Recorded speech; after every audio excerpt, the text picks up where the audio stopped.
morning from a rainy Venice. So we had an extremely long travel day. We flew from DFW to London Heathrow.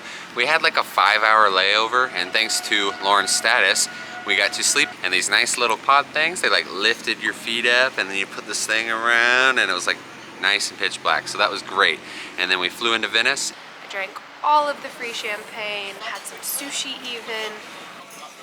And Garrett just had nuts and bananas. Actually, Garrett had bananas pretty much the entire day.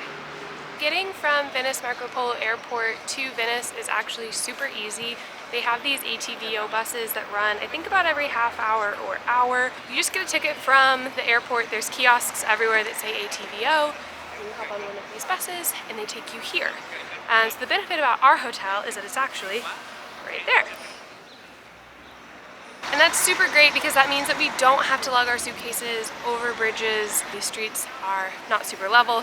If you are staying at a hotel that's further away, they have public transport in the form of a boat. It's like a water metro, and you can get tickets right over there right next to the bus station, and it will take you along the Grand Canal and drop you off, and hopefully that will shorten your walk on the streets.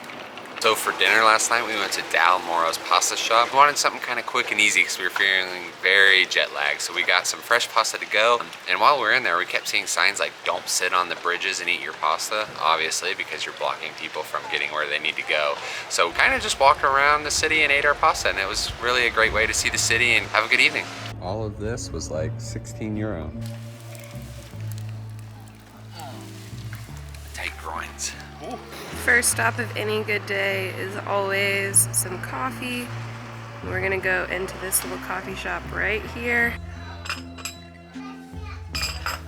Venice is basically a beautiful maze of narrow alleyways like this one, bridges, waterways. It's really easy to get lost, and normally we would just run around and explore, but today we are on a very pointed mission to check out some of the tourist highlights. You just like go through these little alleyways on these windy streets, and before you know it, you end up where you're at. We just entered the Doge's Palace off of St. Mark's Square, and we're about to go look around. But I'm not gonna lie, I can't stop thinking of the Doge that's on, you know, like the Doge memes, every time they call this the Doge's Palace.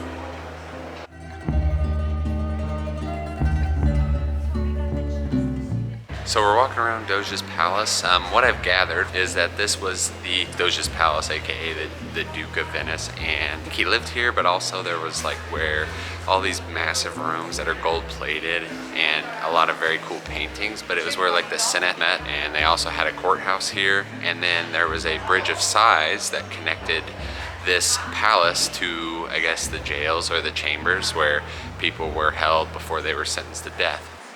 And fun fact, the reason why they called it the Bridge of Sighs is because it was the last look of Venice, I guess basically before you were executed, so sigh.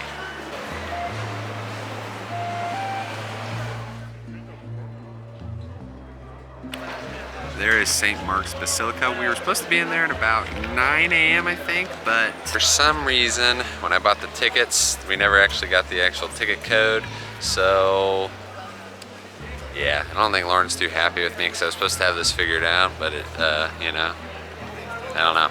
And we don't speak Italian very well, so they're confused that we don't have our tickets. So supposedly, the guy's gonna call his boss, and hopefully we'll get it going today. If not, we might just have to spend another 12 euro to go in, but it'll be okay. We'll figure it out. We're gonna listen to a quick podcast from Rick Steves about St. Mark's Square.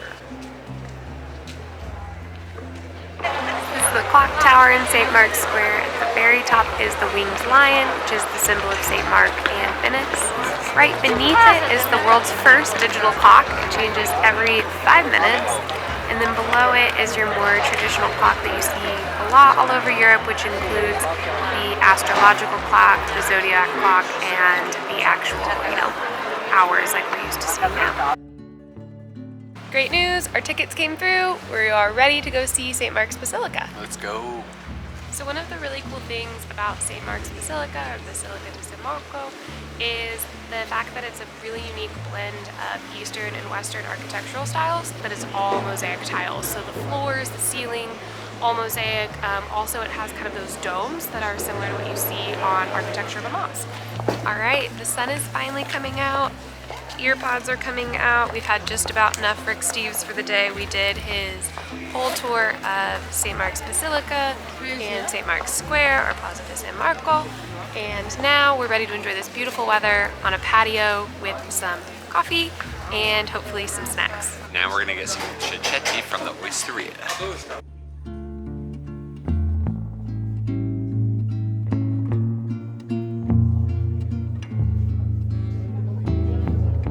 Happy man with his vegetables. We just strolled through the Acqua Alta bookstore. It's this really neat bookstore here in Venice where all of the books are inside of gondolas and on crates, so that way the books don't get ruined during a flood. And there's two really cool photo spots in there that you don't want to miss. First is this gondola right here where you can actually take a picture inside of it. You don't have to pay the like €100 for a gondola ride. And the other one's right up on top. They have a staircase made of books that you can stand on top of to get a good view. Pretty sweet. We're sitting outside on a patio at Cafe del Doge. Time to get some caffeine so we can keep powering through. An Americano, cappuccino. I know that it's frowned upon to drink cappuccinos after, I think it's like 11, but honestly I'm easing myself back into European coffee culture and I'm not ready to slug espresso shots just yet. Headed back to the hotel and I saw a supermarket. The hotel is right over there, but just kind of wanted some snacks. Whatever gets him to drink Aperol spritzes and eat pasta with me, I'm down for. Meanwhile, I'm gonna take a nap.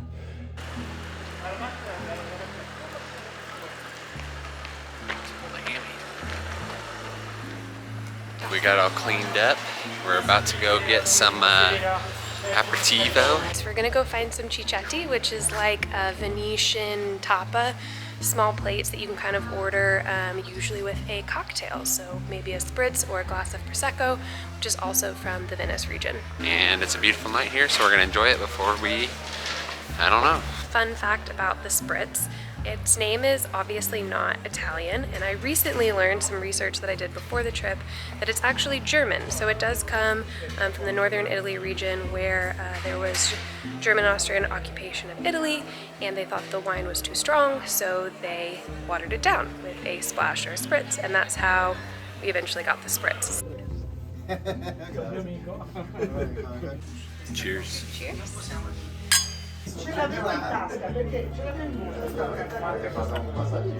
Prosecco's like light. All right, on to the next one, and we're gonna get some food at this one. So yeah, we need some food. We're really hungry, and we're really excited to try some more local cuisine. Cicchetti. Garrett is now a fan. We're trying to find where to go eat dinner later, but it's Monday, so everything closes early. But I found, hear me out, Lauren, I found a smoothie bar that's open till midnight. And they have yogurt bowls, so might work. No. So Garrett went in to get one spritz and one Prosecco and somehow left with two spritzes and a Prosecco, but it was all what? That and 2 sandwiches was €12, so. Pretty good deal. We have an arancini with broccoli and something else that I don't know what it is. It smells good. I'm excited.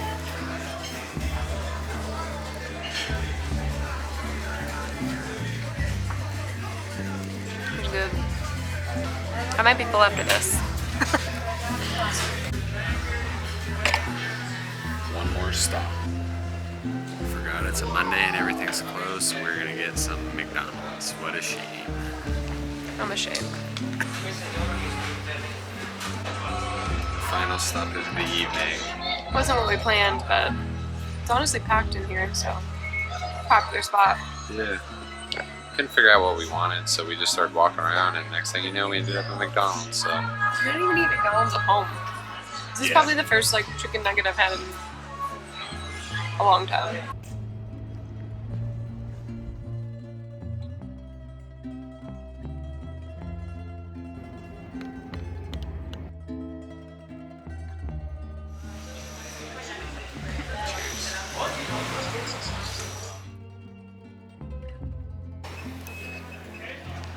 I got my another banana. I don't know what my banana counts up to, but probably like 6 since we've been here. I just keep seeing all these fresh fruit stands, so you gotta eat your bananas.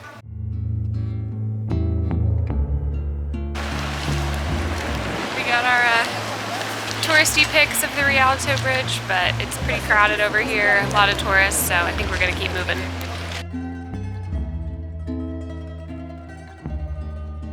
We are spending the last part of our morning kind of walking around, getting some coffee and just enjoying the city. One last time before we board a train and head to Florence, but I added to our list this place called Frullala. It's like a smoothie bar, and they have yogurt bowls and things like that. So we are about to grab a smoothie.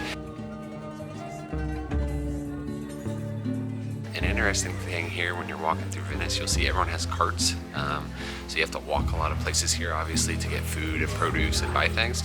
So everyone has these carts that they put all their food and things in. And we actually saw this interesting thing is some people have 3-wheeled carts, and when they pull them up the stairs, the wheels rotate so they can go up and down the stairs much easier, which is a pretty cool concept. Amazon Prime in Venice. Cannot be easy. This pigeon trying to race. He knows he's gonna lose, so he's off to the side now. Pulling ahead, pigeon. He was keeping up for a while.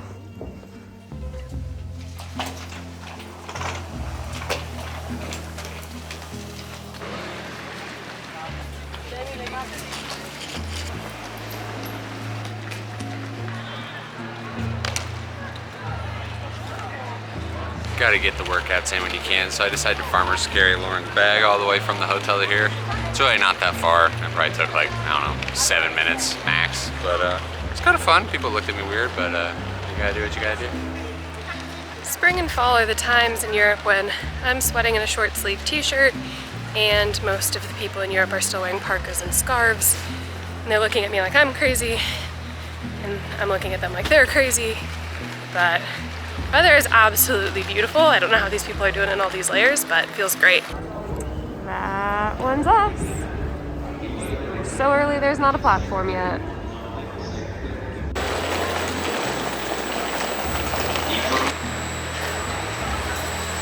That's us! We got a red train. It's gonna go fast. Carriage 4.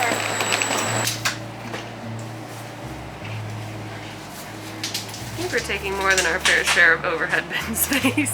I don't think all of these other passengers will mind. This is home for the next 2 hours. And then we'll be in Florence. Oh, we're actually over here. Alright.